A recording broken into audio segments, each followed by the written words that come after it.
What makes for an obscure memory? What is it that this channel seeks to invoke the spirit of? Yes, there is a surface layer that this is simply an exercise in talking about stuff only a few might remember, or of older things, but where is the soul of this endeavor? I would like to think that such a thing lies upon shining a light on those anime that lurk in the corners of our mind, tucked away by our subconsciouses for one reason or another, things that are well and truly their own, and yet possess the clarity of a distant dream. A blur of artistic creativity and bizarre choices, culminating in truly one-of-a-kind creations that we can't help but remember because they are so fantastical as to defy our surface-bound expectations, or perhaps even ideals. Things that, on a subconscious level though, still stick out to us even after the details and concrete elements of it have faded away into the haze that we know as memory. Although incoherent, these obscure memories still live in our conscious, even if they can only be seen in the peripheral and not head-on, unless we go back to specifically revisit them. And I say this lengthy monologue to set up today's subject of Blue Submarine No.6, maybe one of the most appropriate pieces for this channel because it fits this vision of a distinct and yet forgotten anime that has lurked in the back of my mind for years without me even knowing it.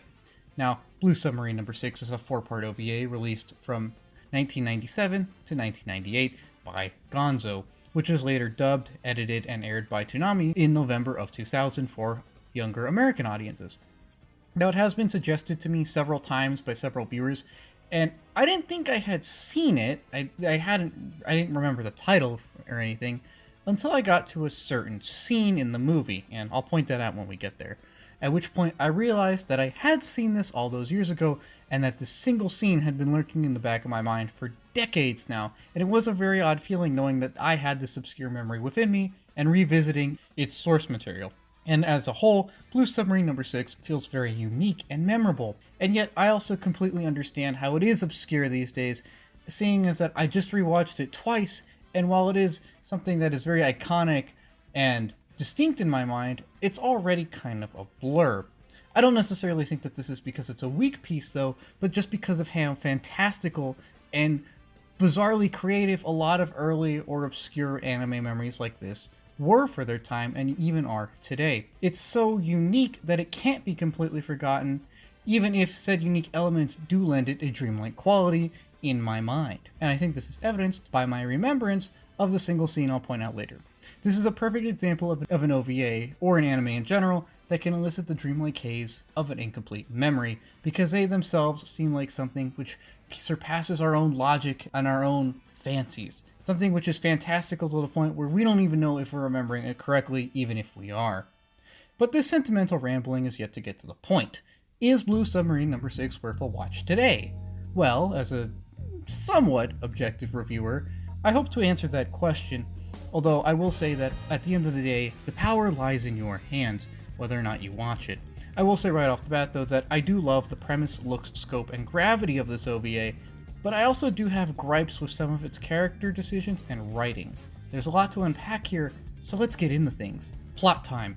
Alright, so Blue Submarine No.6 is the tale of Hayami's redemption, as he joins up with the Blue Fleet for one final mission to stop the evil scientist Zorndike from shifting the magnetic poles and destroying what's left of humanity on Earth.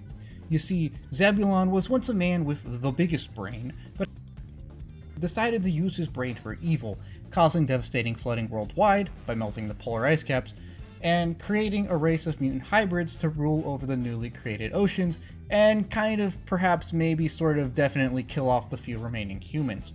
Hayami is thus recruited by the young Kino to join Blue Fleet, or rejoin it, he was in it for a bit earlier, and help them go on one final strike against the Z-Man. He eventually agrees to this, and in their first combat, Hayami saves an enemy pilot named Mutio, and this is relevant later.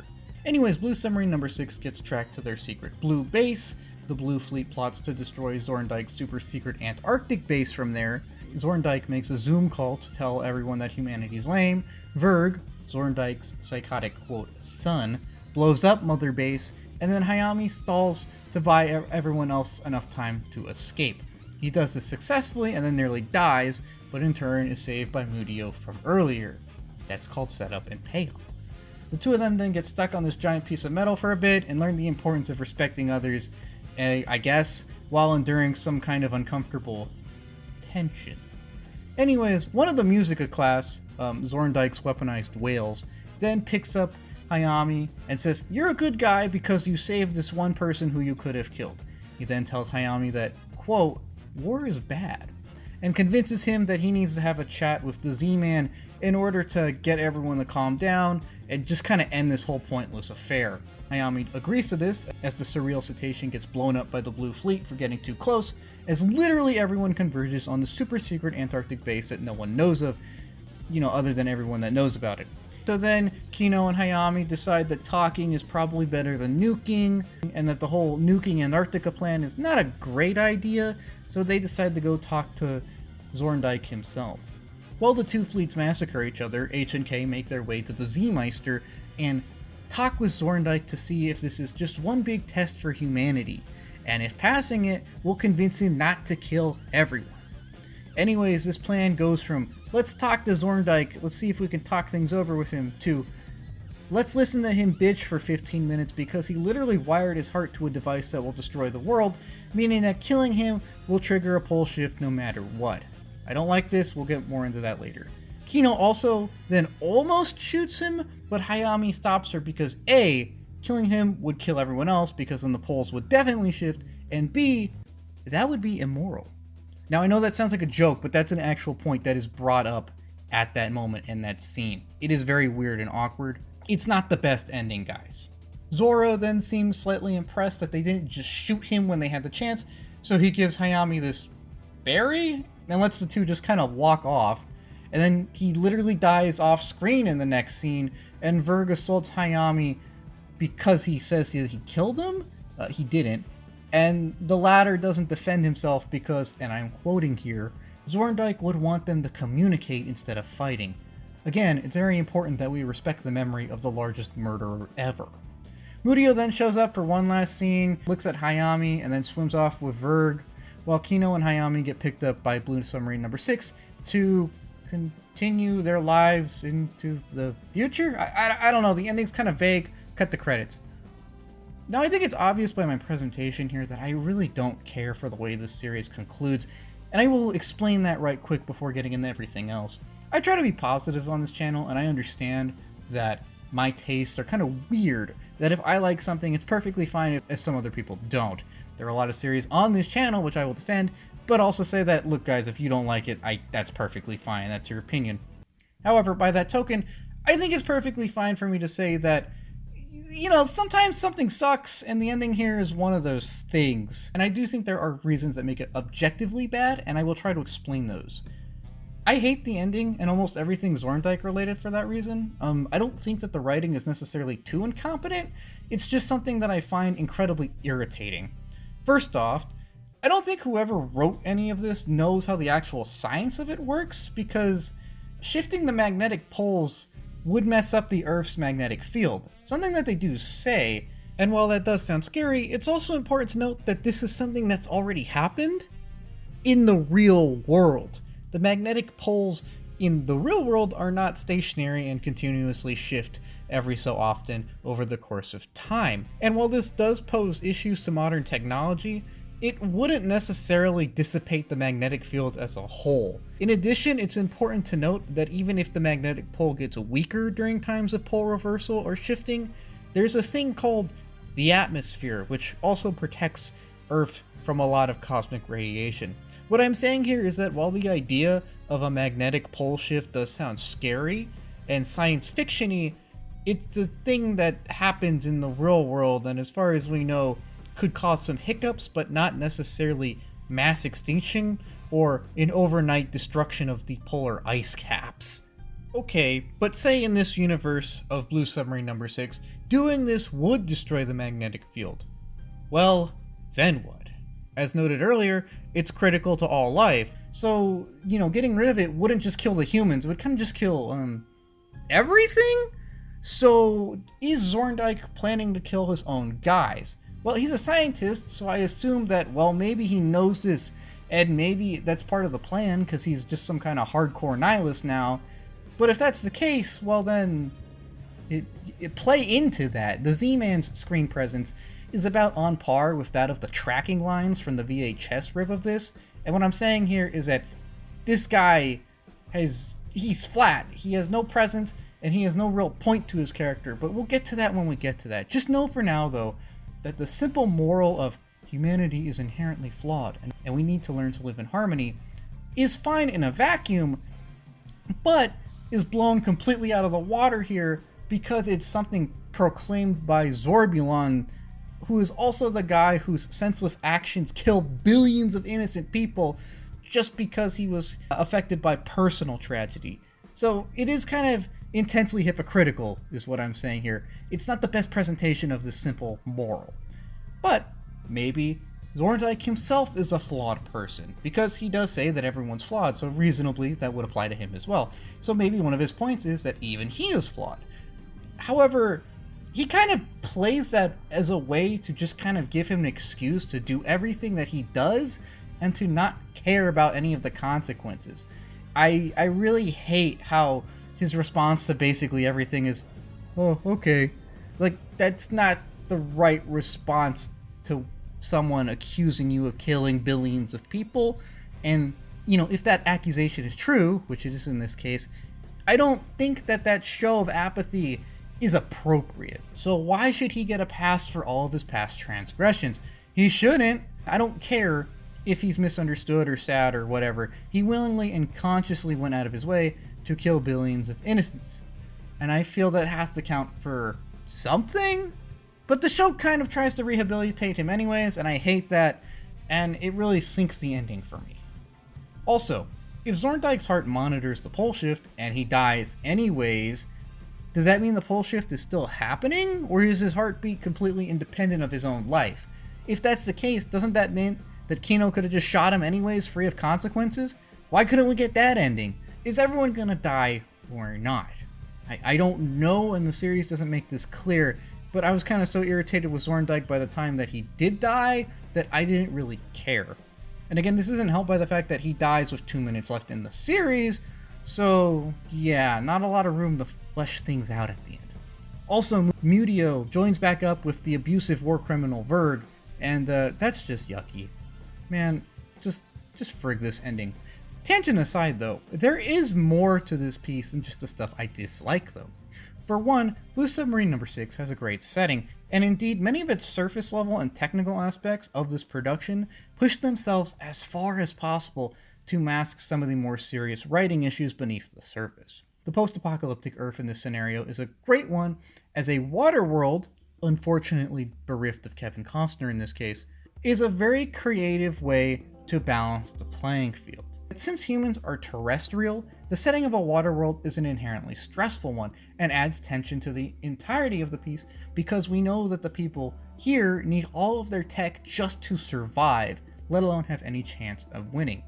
Anytime some kind of piece of fiction wants to combine highly advanced sci-fi tech with a post-apocalyptic setting, there is a danger of creating a world whose technology should realistically allow the people to drastically improve their lives in ways that they don't in-universe. However, since water is kind of the exact opposite of a person's natural environment, it levels this playing field. I like that as a water world, an element humans suck in, the setting negates the big technology advantage that the humans as a whole have in this post-apocalyptic scenario. This means we can have high-tech sci-fi action and yet still completely believe that these people are in way over their head, literally, and that their technology is not necessarily going to save them one way or the other. One of the other terrifying aspects of the ocean is its scale, and that's also used to great effect here, as the lack of large settlements, landmasses, or populations in general enhance the palpable isolation and desperation of Blue Submarine No.6. Throughout the entirety of the piece, there is some kind of ticking clock element, and it does feel appropriately desperate and stressful in many points. I like that this pushes the plot along, and it does feel like there is a lot of motion throughout the series. This doesn't drag, it's always moving from one important action to the next important action, and each of them, at least from a logistical standpoint, line up very nicely. And this is also a world which is in turn inhabited by great character and scene designs. I love all of the little sets that we get. I love the opening city, I love the inside of the blue submarine, I love the blue base, and I love the idea of a surreal tropical Antarctica bait and switch. And it should also be noted that all of the technology looks very unique and flashy too. There is a lot of attention to detail in the designs, and I appreciate how unique everything looks. In fact, all of this technology includes the Lorenzini chamber where Huang works, and I bring this up because this is the scene that has lived in my mind for 20 plus years. This scene of a young girl sitting in some kind of supersonic sound chamber is what I remembered, and seeing it clicked something deep inside my brain that reminded me, wait a minute, I have seen this before. And oddly enough, this is the one scene that I remembered, and I say oddly enough because it doesn't feature the submarine or any of the main characters. It's just kind of a bit character doing their job for 20 seconds. But it evokes that hazy, dreamlike aspect of obscure memories that I brought up at the beginning of this, and so I really appreciate that. Something else I appreciate are the technicals of the piece. Say what you want about some of the CG employed, Blue Submarine No.6 is a fascinating example of a transitory piece, as it uses both digital animation and computer-generated stuff in ways that were pioneering for its time. Back then, CG was a thing, but it was still kind of clunky, and many were still unsure of how to integrate it into other pieces. Sometimes some pieces would use too much of it. Sometimes some pieces would struggle with integrating it into the normal animation, and there was of course many smaller hiccups along the way of integrating CG into digital animation. However, Blue Submarine No.6 is pretty good at it for the most part. I'm not the biggest CG guy, I'm kind of a hand-drawn animation snob, but I think that in this case it has aged pretty well, and it is mostly fitting. It doesn't stick out too much, and even if it's divisive by nature, I think it should be said that it is objectively fine. In addition, it should be noted that it tends to be used with other CG effects, so it doesn't feel too out of place when it shows up, because even if it does stick out against the digitally animated stuff, there's another CG thing somewhere else in the frame to let us know, like, okay, this is normal, at least for their universe. It holds up surprisingly well, and while it's nothing special for our times, it should be appreciated for how cutting edge it was in its day. As for the traditional animation, this is done in the digital ink style of the early 2000s, which again marks this as a transitory piece, as we are leaving the 90s style, which I note because this was originally made in 97-98, and ushering in a new age of anime art styles. It's also good, and I give high marks for character designs, attention to detail, and overall creativity, although quality does waver from time to time, so be aware it's not 100% perfect. I think it should be noted that the sound is also very, very good. The original soundtrack to this piece is a unique experience all of its own. It's kind of a rock and roll, big band, jazz combo, lounge singer kind of hybrid production, and I love it. I like all of these kinds of musics in general, so seeing them here and how they're utilized is genuinely great. All of these are soulful genres by nature, and employing them in a post-apocalyptic time where humanity is pushed to the edge and everyone's emotions are running high only enhance this. These kind of genres are great at eliciting emotion, and this OST is emotional and tense, yet it's also classy and refined in its own beautiful way. It perfectly encapsulates the dreamlike and peripheral nature of a hazy, obscure anime memory, and it also happens to fit this OVA great, codifying the atmosphere as one of the best aspects of this production.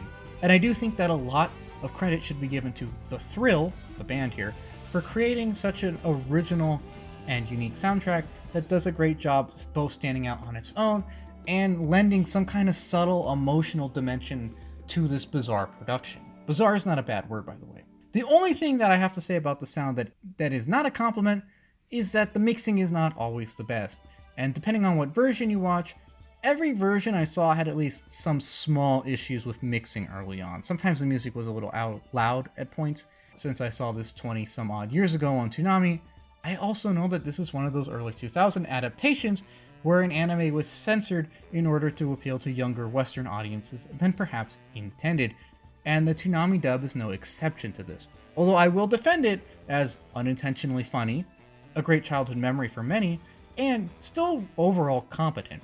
Yes, they do turn the whale blood blue, remove the heroin and cigarettes, but oddly enough not the cigarette smoke, tweak the script to cut out swearing and replace words like kill with correct enough alternatives like destroy, and of course remove the fish breasts, but overall the Toonami Dub is surprisingly accurate and enjoyable. Although I will say it was a bold and bizarre choice to keep the sexy credits music. I imagine that this and the fish designs may have caused some odd feelings in the youth of the past. Getting back on topic though, the VA work in it is solid, and while I didn't recognize any of the actors here, I was surprised on how good a lot of the performances were and how accurate they were to the subtitled version. I watched the subbed and dubbed version back to back because I was curious on what changed. And yes, there is obvious censorship here, there's obvious tweaking of the script, but not necessarily enough to ruin or drastically change any sizable part of it. In addition, I think it was pretty bold of Toonami to air such a experimental piece back then, and I do think that, at least for some people, it is a fascinating first anime memory for them, and I will never fault any kind of weird 4Kids or Toonami dubbing decisions if it means that a great door to so many unique and impactful pieces to someone is opened up in this way. It's like the Escaflowne 4Kids dub. Yeah, it's not great, but if that's what opened your eyes to anime, then, you know, who am I to complain about it? I feel like this can, in some people's eyes, overshadow some of the piece's flaws, because the piece is rather flawed in regards to its character writing. Boom, I said it. The character writing of this piece runs the gamut from decent to atrocious, although it tends to lean towards vapid. Now first off, I want to absolve any and all bit characters of this offense, as bit characters get a pass for being defined by, you know, one or two standout quirks. By definition, they can't be fleshed out because there's not enough time to flesh everyone out, so it makes sense that these guys are one note, and the notes that they are given are pretty great. All of these guys have great designs, and they seem like great fun, and I wish we got more of them, whether it's Mighty Mouse, or Shinji Hirako on the radio, to Huang in the sound dimension. These are all interesting members of the crew, and they all seem to have standout traits and personalities, even if we're not seeing them, because again, you know, we only got 2 hours to tell this story. Next, I also want to give a pass to your boy the Captain. He feels like the salty old mariner that a submarine like this would need, and he always has his guys back. He's dedicated and courageous, and he definitely knows what he's doing, with plenty of scenes showing off how much this guy really knows, and that while he doesn't really have a backstory, it's obvious that he's seen some stuff, and that he is a character with some depth to him. Then everything kind of just starts to fall off. Verg is a one-note sociopath. He's a scumbag, which is fine. I mean, he's not really a deep or compelling antagonist, but, you know, he used to be the psychotic bad guy, and, you know, he works fine enough for that. Mutio kind of falls into a similar spot, where she's also kind of one note. I mean, she has a nice arc about learning compassion, and I do like the payoff and setup and payoff of her and Hayami rescuing each other, but her character as a whole isn't necessarily too fleshed out, and I wish she didn't forgive Verg. Also, I'm just straight up confused about her relationship with Hayami, as it feels like there was some kind of tension implied here, although I'm not sure if that's supposed to be romantic, or sexual, remember in the Japanese version, fish breasts, or just some kind of weird tonal confusion on my end. She's both very important to the story, as she saves Miami and they learn compassion together, and yet undercooked, as she doesn't have any dialogue, it kind of just disappears near the end of the OVA. Next is the other female lead, Kino. Kino's fine, I mean, she's a little emotional at times, but nothing unreasonable or bad. In fact, her pulling a gun on Zorndike is completely justified in my eyes, and I actually felt bad for her being talked down to by that SOB, simply because she couldn't kill him because that would do the pole shift thing. Like, it's really messed up that this guy who killed her family and, like, billions of other people gets to sit on his high horse and lecture down to her while she has an emotional breakdown, and I genuinely felt for her in that case. It's also another reason I hate Zorndike, but, you know, we'll get there. She's a solid character overall, but one that feels like she loses prominence as the series progresses, as she's not really in, like, the latter half of the OVAs. Someone who is, though, is Hayami, who is the main character. He's fine. He's kind of a whiny loser at the beginning, but I think that's the point, as his arc is about seeing meaning in life and in the future again, which he does, proving that he still has humanity. And I like his consistent complaints about being rescued, because it shows that he does try, or at least want to help out. A decent job is done with his arc, and if everything around it was executed better, I think Hayami could have had a great story about redemption and finding meaning in life again, and about trying your best for a brighter future. If everything around Hayami was constructed better, then he could have been a solid if not great character. Even though the execution isn't the best here though, I still think that he's a good main character and an obvious and somewhat effective foil to Zorndike, which gets us to this guy. Look everyone, not since I've talked about Leon from Vision of Escaflowne have I despised a character so much on this channel, as his character is one of those perfect storms of ass backwards and ham-fisted writing, combined with a lack of actual interesting motivations or screen presence or ideals. He's the kind of guy to complain about the fish in the ocean when, my brother in Christ, you made that ocean. He's freaking awful, and I hate the writing of his character, as he comes off as a man glued to his high horse, and yet lacks the kind of egotistical flair that could make that interesting. He complains about humanity being inherently flawed, and then A, exercises almost every single one of those flaws, B, creates a race of hybrids that also manifest those same flaws, only so C, they and the humans can fight to the death, dragging both into the depravity of war. His actions are too extreme to simply set up as misguided and perhaps forgivable, especially since he doesn't really seem to care about any of the negative impacts he's inflicted on the world. And I get it, he hates the world and so has decided to run away. However, running away and lashing out are not necessarily the same thing, and I think there's some confusion here. Because Zorndike says he ran away from the world, which is, that's not great. Escapism is not always the best thing, especially when taken to extremes. However, that's different from, flooding the world and killing a billion people. That feels more like lashing out. And Zorndike kind of just doesn't acknowledge this, nor does anyone really past a certain point. And I hate that, as all he's done is run away to his own escapist fantasy land, where he grows soldiers and then performs actions making the world he ran away from even worse. Maybe he could still be a good antagonist if he had some kind of flair, and this is where the lack of screen presence comes in. There's no real backstory to this guy to make him even sort of understandable or perhaps even relatable, and he's just actively irritating. There is no flair to this guy. You could have a villain like Falcon from Vision of Escaflowne, where there's deep motivations here and he's deeply conflicted, and it's a real person that we need to, or try to understand and even empathize with at certain points. Or you could go full Frieza, where this is just some comically evil guy, and he's so evil that we gotta hate him, and we're on board now because he's just so evil. You can go to either extreme, but neither path is taken here, so we just get a guy with no real depth.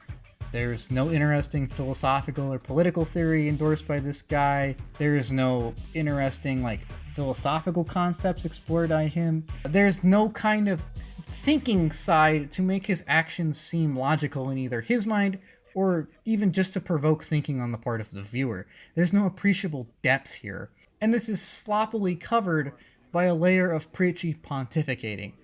Basically, Zorndike just got sad one day, ran off, and then decided to, quote, test humanity because it's, of course, imperfect and he's butthurt about it.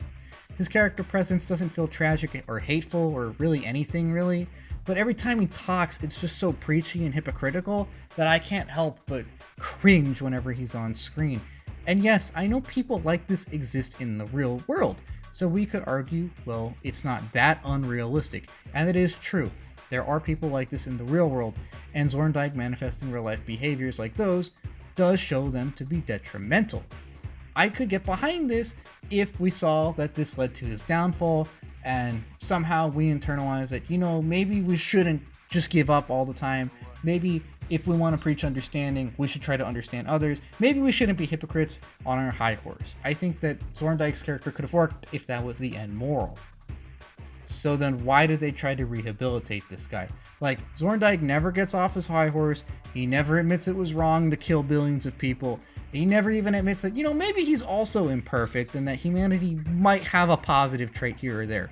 He never seems to learn or regret anything, and he just tells Hayami, I'm right, everyone sucks, and this conflict is essentially resolved by Hayami just going, okay, and Zorndike going, wow, I am a genius, thanks for listening. And I hate that. I hate how they even try to rehabilitate this guy. because yes, he does have a point about the need for dialogue and understanding, but being right about this very general point doesn't make him Jesus, nor does it sweep any of his sins under the rug, especially when considering, as mentioned earlier, I don't think he regrets any of the deaths he directly caused. Wow, you taught a bitter drunk, your fucked up shark son, and the 3% of humanity left that we should try to talk about and settle our differences peacefully. That makes up for wiping out the other 97%. I fucking hate this character and how he's handled, and his presence and writing alone deduct at least 1.4 points from the final rating out of 10. I don't do ratings, but if I did, just know that it would be big deductions just for this guy alone, as his presence even bleeds into the theming of the piece.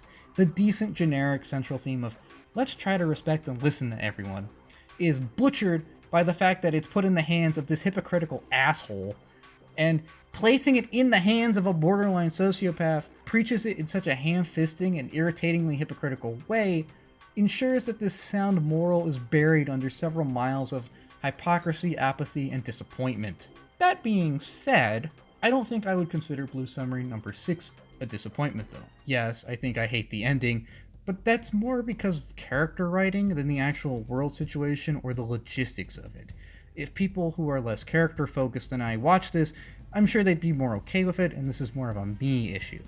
In addition, the weakness of the writing in spots does not affect any of the brilliant technicals and the atmosphere, as the sheer creativity and attention to detail here do set the piece apart, as does its creative use of blending animation techniques in ways that were very revolutionary for the late 90s.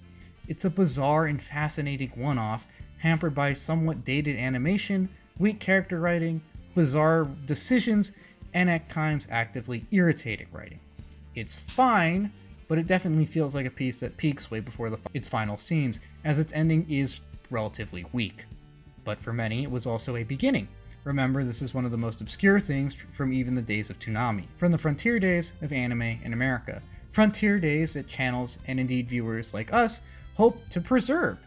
So yes, this is a production that is flawed, and it is one that shows its age. But that age and those flaws are reflections of an industry which is in a much different state nowadays, and should at least be analyzed and appreciated for what they can teach us, of what they can remind us of. That everything has to come from something, and Blue Submarine No.6 comes from heart, and it does come from a creative vision, even if I don't agree with how it's always executed consistently. It harkens back to a time of bold frontiers, of creative gambles, of trailblazing, and of the hazy, but ever-present, obscure anime memories.